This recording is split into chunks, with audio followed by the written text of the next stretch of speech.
I want to get into this pretty quickly, but I do want to say I had an interesting couple of days just recently. Tell the nice folks what happened. Um, well, I don't know how many people who actually listen to our stuff aren't already subscribed to Radio Dead Air, Nash Bozard on YouTube. If you're not, do so. I it's not really my story to tell, so I won't give the details. But I helped him move back to his dad's old place, and what should have been a overnight, get there in the afternoon, move everything in, get out, drive back home in the morning, became a 3-day job. Mm. This was not Nash's fault, by the way. Tune into Radio Dead Air whenever he gets his next live show up, because I'm sure he's going to have lots to say about it. Yes, indeed. Many things that are profane. But I did get the email, excuse me, while I was out there, that the new episode of Mystery Science would be available for streaming on Sunday, the 9th of April. And I was a backer at enough of a level to get that. I don't remember what the hell I backed this at. I legitimately don't. It's been so long. Mm. So, I don't know how much of that I'm going to get to see, keep, whatever. But, oh well. I've seen the new episode, and I have thoughts. Capsule review. Not as good as I would have hoped, but nowhere as bad as I feared it might be. Well, that's good. Yeah, it's got work. There's work to be done. But there's stuff that it did that I really, really like. But there's a few things that it does that kind of sour it. But there are things that can be mitigated, things that can be worked on, and one of them almost assuredly will. Okay. Especially this last. And I'm going to go with the two big things that kind of made this not as much fun as it should have been for me at first. The lesser one is one of the big problems they're both directly to do with the in-theater riffing. Okay. Everything to do with the in-theater riffing. One of them is that Jonah Ray and Baron Vaughn, who is doing the new Tom Servo, Yeah. both have really similar voices. Ah. So, and I mean, I've seen Baron Vaughn and other things, and funny guy, definitely. Mm-hmm. None of the cast are bad at in any way, but Baron Vaughn and who is it? Who's the new Gypsy? Let me check that. But there's a new voice for Gypsy as well. Mm-hmm. Okay, Rebecca Hansen, someone from Second City. They're both playing their puppet characters with kind of their normal voices, which doesn't really quite sound right coming out of a puppet. Right. You do have to accentuate and exaggerate, or it doesn't work quite right. The new Crow, Hampton Yount. He is more Crow. He actually kind of reminds me of a really early Bill Corbett Crow. So he's got that very back of the nose, nasal, and kind of staccato delivery. Okay. I mean, it works. You can tell when he's riffing. Right. But in the theater, Tom and Jonah sound very alike. And since neither of them, you can see them, their mouths moving, really kind of throws it off. I think if Baron just gave it a little bit of the back of the throat. Because, I mean, even the previous servos, Josh Weinstein, Kevin Murphy, their Tom servos were very close to their original speaking voices anyway. Mm-hmm. But both of them gave it just that kind of extra cartoonish oomph to their normal voices. A very back of the throat. It's where Sonny Jim comes from as well. But, that kind of Patrick Warburton, that area of the throat. If he just gives it a little bit of, that's I think that would really push it over and it'd make it a lot easier to tell who's riffing. Mm-hmm. The other thing with the riffing itself, I don't like the delivery of the riffing at all. Okay. It's very different. And part of it is it's going to be hard for them out of the gate this early to compare to what we're used to. Well, yeah, they're gonna have to find a rhythm and slip into it, Yeah. and that They takes don't. time. Yeah, I mean, part of the reason why I would say it's not. I wouldn't say it's my least favorite era of riffing. That's actually I like this style of riffing less than season one. It's not KTMA level where they had to just make up stuff on the fly. Mm-hmm. It's a very scripted, sporadically dense, and they've all got this very fast delivery. They push those riffs out really quick like that, and it's just, and at points it gets really dense. It Mm-hmm. never feels conversational. I mean, even in the handful of jokes where they are kind of conversing, it really feels like a script read, Okay. and they're pushing it out fast.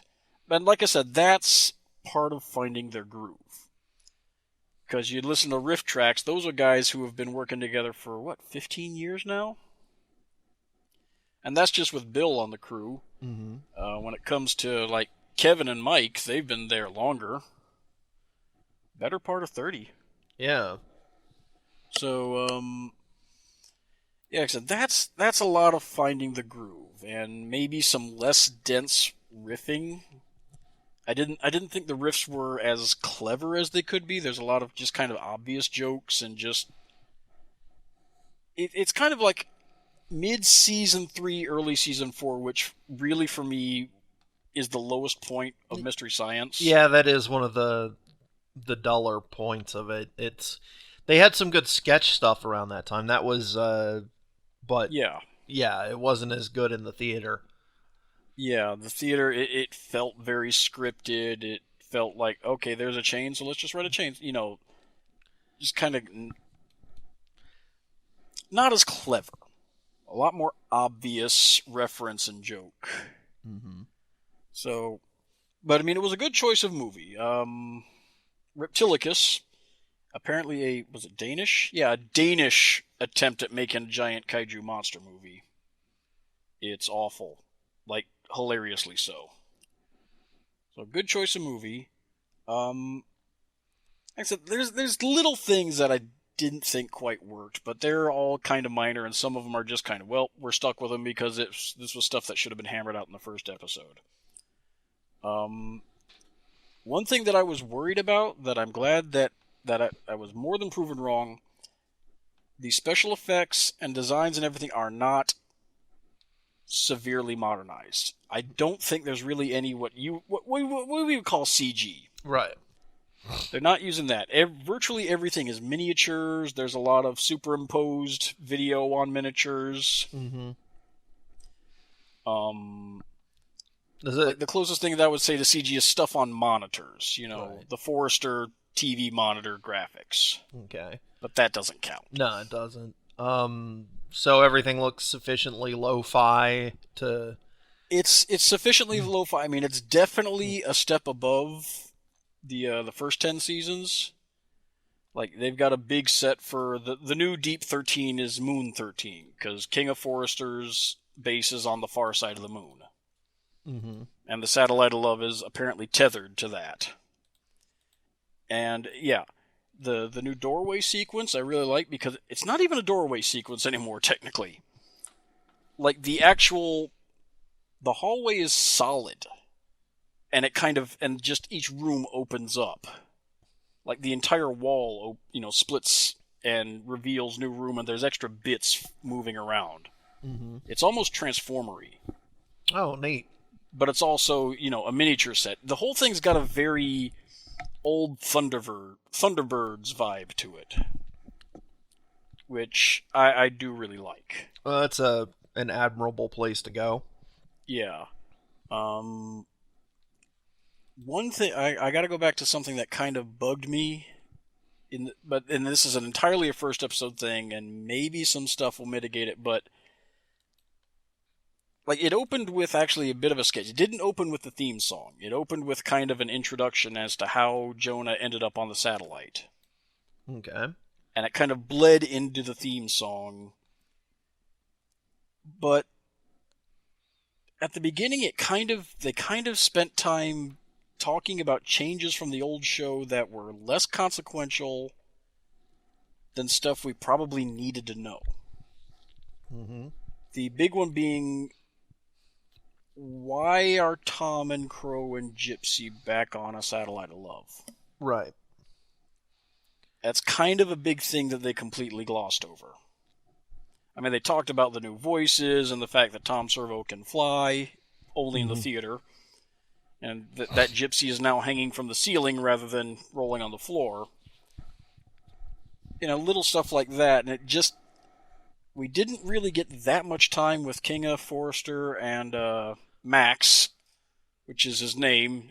He wants to be called TV's son of TV's Frank, and nobody wants to call him that. Mm-hmm. Which is nice. I mean, because it's Patton Oswalt, so he's got that kind... Can you just let me have this one thing? Yeah. Please? He's doing that sad, beat-upon-nerd thing that he does so well. Yeah. No, I like it. Yeah. No, Felicia Day and Patton are...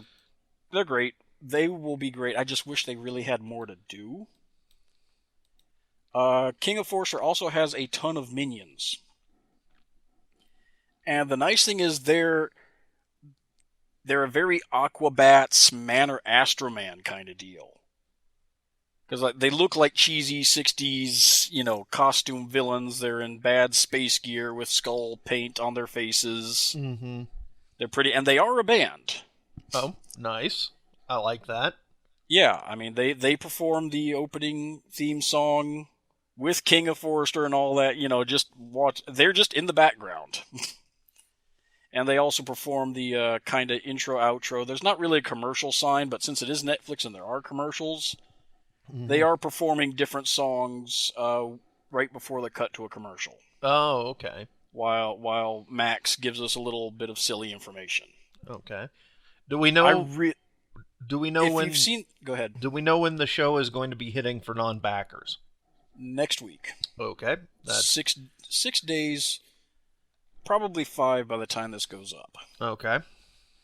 So, like I said, I really do love this kind of weird Thunderbirds meets, that kind of Aquabats, silly 60s, Japanese import costume superhero thing. Yeah, well, you know me, my tastes have been trending towards the cheeseball retro recently anyway. Oh, it's very cheeseball retro. It's a cheeseball retro done with much more modern equipment and a much bigger budget. So it looks appropriately awful. Yeah. I just find myself increasingly attracted to the earnesty of incompetence in media. Like I said, there's still a lot to work with. None of the sketches really... Okay, no, that's a lie. There is... I'm trying not to spoil much. Right. But the first major middle-of-the-movie sketch is actually a song. And it's a good... And the thing of it is, you know how most Mystery Science Theater songs are about a minute, maybe a minute 30? Yeah, yeah. This fucker's a good 3 minutes at the very least. Oh. I mean, it's got a chorus they keep coming back to. Interesting. And it's really well performed. Because there's a lot of rapid fire back and forth, especially between Tom and Crow.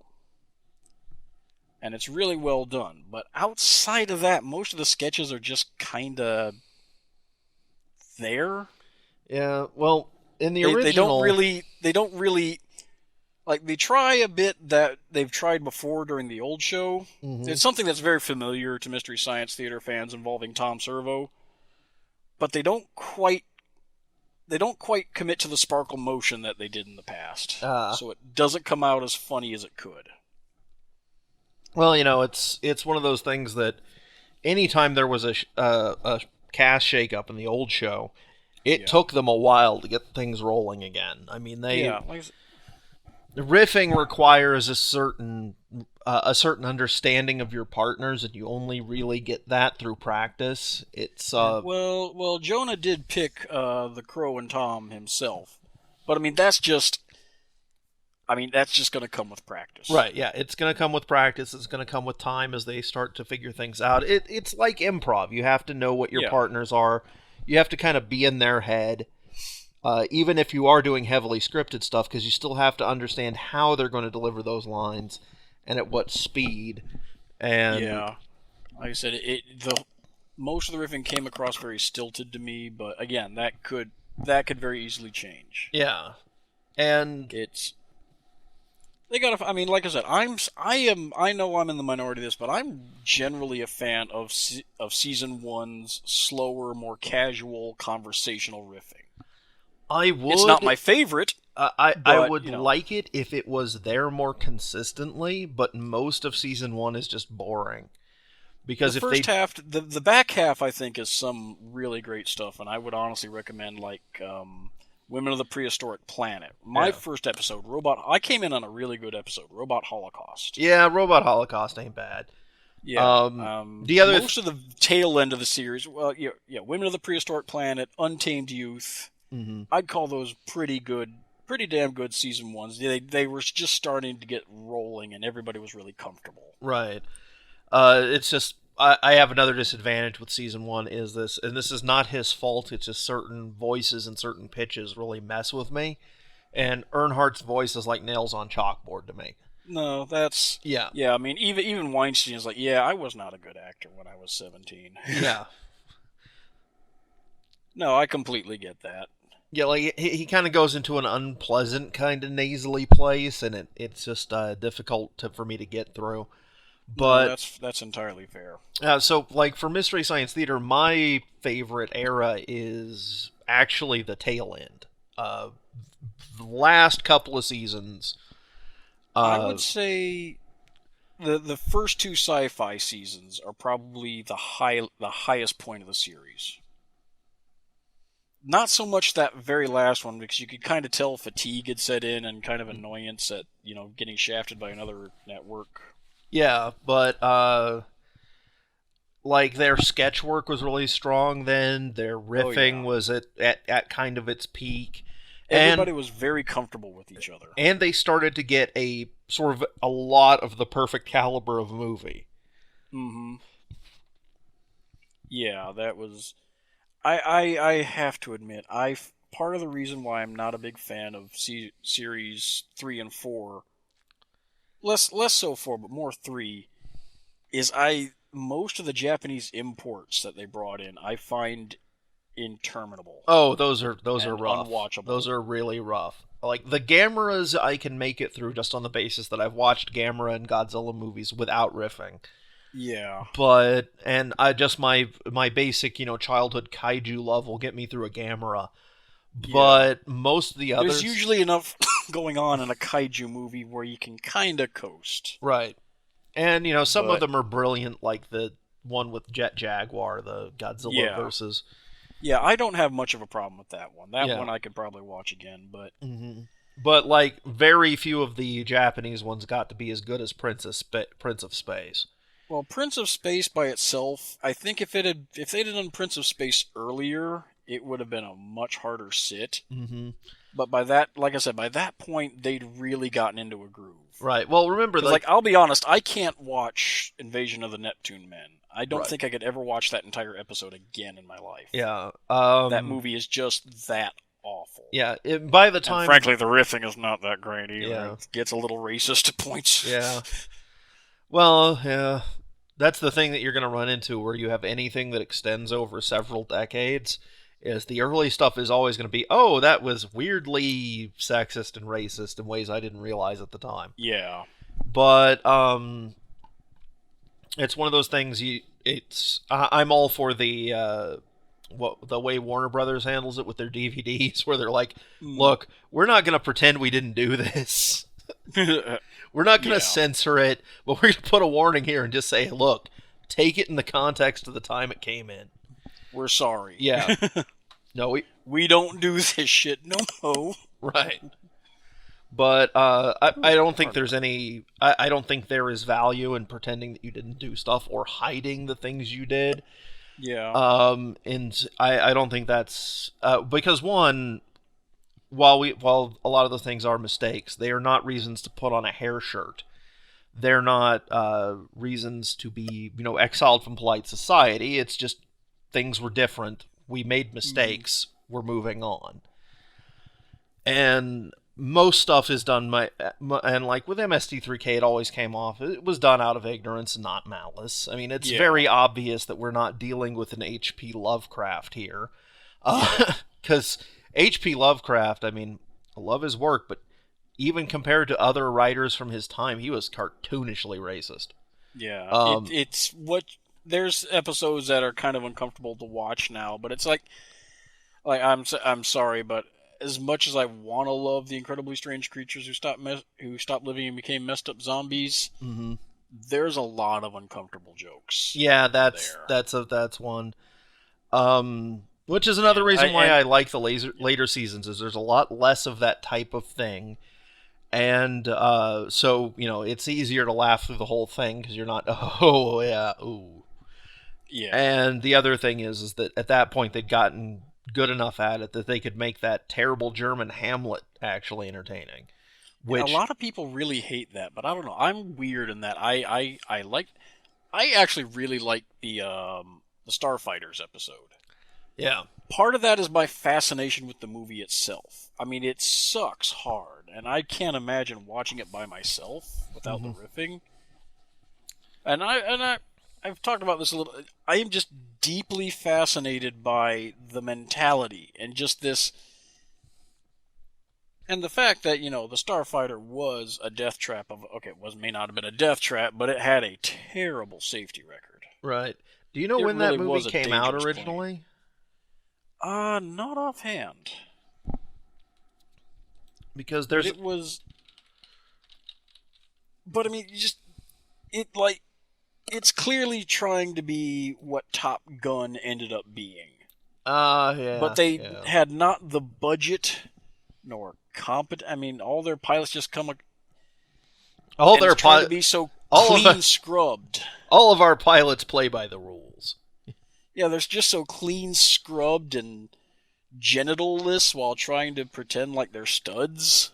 Yeah. And they obviously can't actually. They don't have the budget for any kind of combat. Well, So you just get them refueling and shooting some paper targets from shot from a very long distance, and no real good explosions. And I may have an explanation on why the Starfighters was able to get put out. And this is something where it actually falls back on a family anecdote, because this is the type of thing that's not well recorded by history.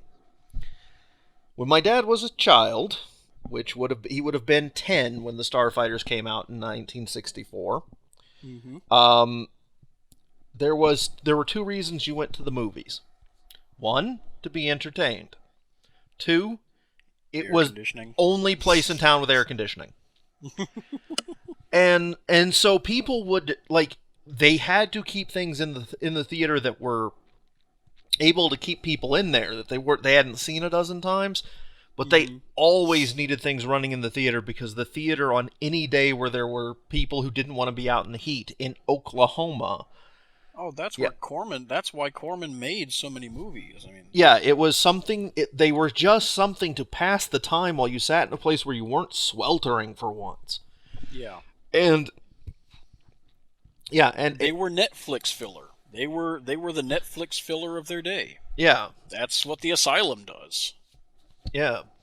If we ever get our Mega Piranha review up on YouTube, you can hear us go on about that a little more. Yeah, but it's one of those things that now we don't. You would always wonder why there's so many terrible movies. Do people really not know that they were bad? Or no, it was because there were fewer entertainment choices. Your choices were television, which was 3 channels. Maybe 4, maybe 5, depending on how urban you were. Mm-hmm. And basically, you had the choice of find something to do in town, or go to the movie theater and enjoy an afternoon for a quarter and get yourself a popcorn, a large soda. I have a hard time picturing the Starfighters ever playing in theaters, just because it reeks of internal military film. Yeah, I don't know that anybody in there was actually an actor. Even in the vague sense that a lot of these movies don't really have actors per se. But this one really does feel like they actually got actual military personnel. I'd have to research this. Well, I'm on their wiki page right now, and it did get released, but it didn't get wide release. It was mainly a drive-in and second-run theater movie. And let's see. Let me pop over to Internet Movie Database and see if those people ever worked in anything else. Well, I mean, you got Robert Dornan, who became a congressman, and mephitic evil fuck. Let's see. Well, let's check out this Richard Jordal. He was in 3 things. A movie called Capture That Capsule, which is, it's a pity that doesn't have a poster, because that actually sounds kind of interesting. And let's see. If I had to guess, it sounds like a kind of Russian Sputnik cosmonaut thing. Oh, yeah, that's what I would predict, yeah. Okay, there's like one dude who he was in the Starfighters, and his next acting credit is in 1992 in Samurai Vampire Bikers from Hell. Wow. And yeah, I don't know if these were necessarily like military men, but they were clearly not well credited actors. I mean, everybody has at least 1 or 2 other things. This person has about 6, 7 roles. Was on TV shows like Combat and Cheyenne and Dr. Kildare. But yeah, most of this, at the very least, it was a step up from your Manos the Hands of Fate local fertilizer salesman type thing. You don't have your Coleman Francis kind of casts. Oh, there's someone else who was also in Capture That Capsule. Let's see. Now, one concern I do have going forward is I remember reading that because of Netflix, literally because of the aspect ratio of what most Netflix shows do, that actually is going to affect the kind of movies being shown on Mystery Science, which may mean a lot less of those old, black and white Roger Corman, matinee styrofoam peanut kind of movies. Well, that can have its ups and its downs, because when they could get a crappy movie that actually had color, it tended to be a little bit better. Yeah, I mean, there's certainly gems that could be found there. It kind of feels wrong to have the old black and white Z-grade sci-fi movie take a back seat. Like I said, most of my complaints aren't because they changed. I've been with the show through almost its entire run. I didn't catch KTMA. I'm pretty sure when I first saw Robot Holocaust, I'm reasonably certain that was its first airing.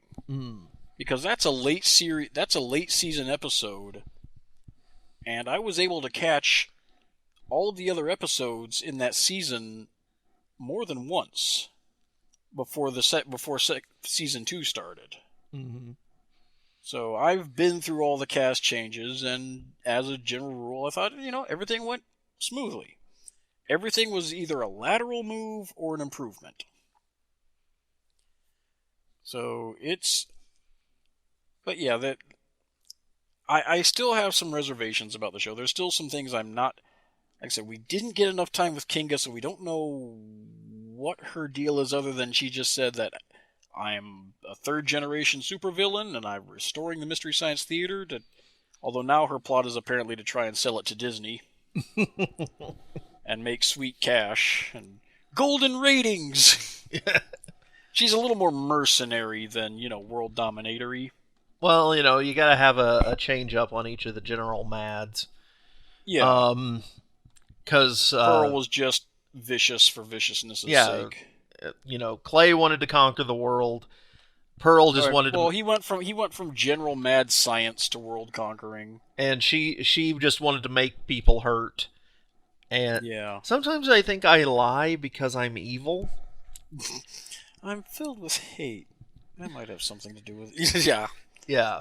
It'll be interesting to see, because apparently Pearl, Bobo, and Brain Guy are going to be making a cameo. Nice. Later, so Yeah, I was actually surprised to find out that Kevin wasn't doing Tom, but Well, I mean, I figured there would be a complete cast overhaul. yeah.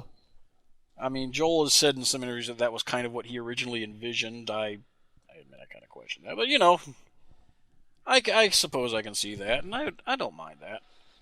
Also, I think there is something, it's not bad to have the idea that, you would recast and change things up every so often. Yeah. Is not a bad one. I mean, it keeps things fresh And I mean, well, let's face it. It's not like Nelson, Corbett, and Murphy are wanting for work. mm-hmm. They're very busy. I mean, hell, I mean, yeah. Mary Jo is doing a lot more riff tracks now too, along with Bridget. So Mm-hmm. that's most of them. Josh has been consistently busy with television and some films and all that. Yeah. Frank and Trace are touring with their own riff show and I mean, I think they do at least a show a week now. So they're pretty busy with their live shows, and the new Mystery Science does have some of the old guard behind the scenes. Because like Paul Shapin, he's back in the writing trench. Mm-hmm. They got Bees McKeever doing a lot of the prop work and set design and stuff like that, like she did back in the sci-fi era.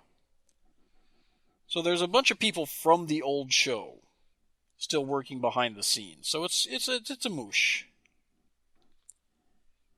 So like I said, I was more impressed with the production than the end result. Mm-hmm. But the end result is something that can grow organically. It was going to be very hard for them to hit something out of the park right out of the gate. And like I said, I do feel like there was a bit of a miscall as to what to emphasize, with the backstory and the timing and the sketches and all that. But again, that can be corrected. Yeah, that's something that they can work on as time goes on. I mean, you expect that stuff to be a little bit slow at the beginning. Yeah. Oh, the new theme song. I mean, it's the old song, but it's been revamped and reperformed, and I really do like this version of the song. It's not synthetic keyboardy. This is a live band. It's the Boneheads or whatever they're called, the brass band in the background. So it's not ska. It's not big band, but it's kind of sorta in there. Mm-hmm. So you've got a saxophone providing do do do do do. Yeah. It's a really nice rendition. I hope they give us a I hope we can soon get just a straight, without the introduction parts and sound effects. It's a really well done version of the theme song. Mm-hmm. Well, it looks like we've all got something to look forward to in about a week. Yeah, it's definitely worth. I think this is something that could definitely go a long time. Mm-hmm. They've still got work to do. It's still rough in places, but like I said, that comes with time. We're still working on our own riffing performance and intensity, so to speak. Mm-hmm. But no, I think this should go well, and it'll definitely be interesting because apparently there's been a lot of talk of like some pretty big name cameos are apparently at least potential. I mean, when they're talking about Mark Goddamn Hamill possibly popping up. It's so weird to see Mystery Science Theater be anything but an underground kind of fly by the seat of your pants thing. Yeah, the fact that you've got like Adam Savage and Pendleton Ward, mm-hmm. I think was working on set design and other stuff. Oh, what's his name? Roiland? Oh, yeah, The Justin Rick and Morty. Roiland. Yeah. Yeah. Is he what's he doing for them? I think he's part of the writing crew. Dang. Yeah, I mean it's just so weird to have Mystery Science Theater suddenly be this thing where there's people from stuff before Mystery Science Theater. Mm-hmm. In major roles on this. I mean, just the idea that you have Felicia Day. Felicia Day alone was kind of a what? And then you get Patton Oswalt as a major cast Yeah, player. Felicia Day though seems like the type of person who would do the show at lower than her normal rates just to be able to Oh, do it. oh yeah. Um, I mean they're perfect fits. yeah, They really are. It's just still it's weird. yeah. It's what I think is probably will make this one the most different. Is this is going to be the Mystery Science Theater that is the most aware of what Mystery Science Theater is. Hmm. Like that's had a chance to understand its own cult phenomenon and how much it's impacted things. Because even like Yeah. the Sci-Fi Channel seasons, they weren't there yet. It was a show that that continued to grow in its absence, essentially. They had been they stuck in Minnesota. They kind of stuck in their own world, just doing the thing they wanted to do. Right. And it's not been since until everybody moved on to their other things and other projects that it kind of came back that wow, yeah, whoa. I just don't think the impact really hit anybody until I'd say probably up until Rift Tracks really started hitting it big. Yeah, yeah. And it does feel so weird that apparently according to Nelson, a lot of Rift Tracks' current audience was not around for Mystery Science Theater. Yeah, that's Like they found Rift Tracks through just YouTube videos and. Yeah, that's the thing that always surprised me. Is I always thought that Rift Tracks' audience was mainly people aching for MST, but no, it's apparently not that way. Yeah, the fact that also that you're seeing Rift Tracks commercials before major movies Mm-hmm. now is also kind of wow. Okay. Oh God, I think this coming week is Samurai Cop, Rift Ooh, Tracks Live. nice. I totally got to see that. Yes, indeed. Absolutely have to. Well, if you want this thing up tonight, we're going to need to call it, I think. Yeah, like I said, I don't have much more to say, and I think I've reiterated. I'm sorry if I've said the same things about 6 times, but like I said, the last couple of days have been. It's understandable. So, but yes, Mystery Science Theater, new season, pretty dang good. Needs some work, needs some polish, but still pretty dang good. Go subscribe to Radio Dead Air on YouTube, and especially watch the live show. It might be on Monday night at 9. Might. Depending on if Comcast. Well, Comcast fucked up after I He doesn't like Comcast. Nobody likes Comcast. That's fair. But look for Nash Bozard on Twitter and follow him, and if you aren't already. All right. And yeah, and also watch Samurai Cop when it comes out live. All right. Well, we're getting back into the swing of things as soon as Greg finishes his move. Oh yes, Nash gave me a microphone, a new one, Nice. like an actual on a stand mic, and I'm not using it now, but I'm gonna try that out.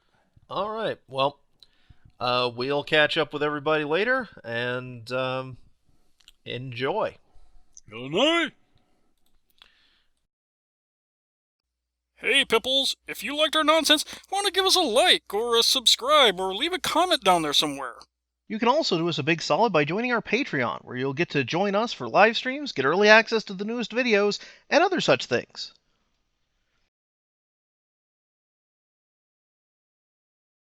Geek Vision.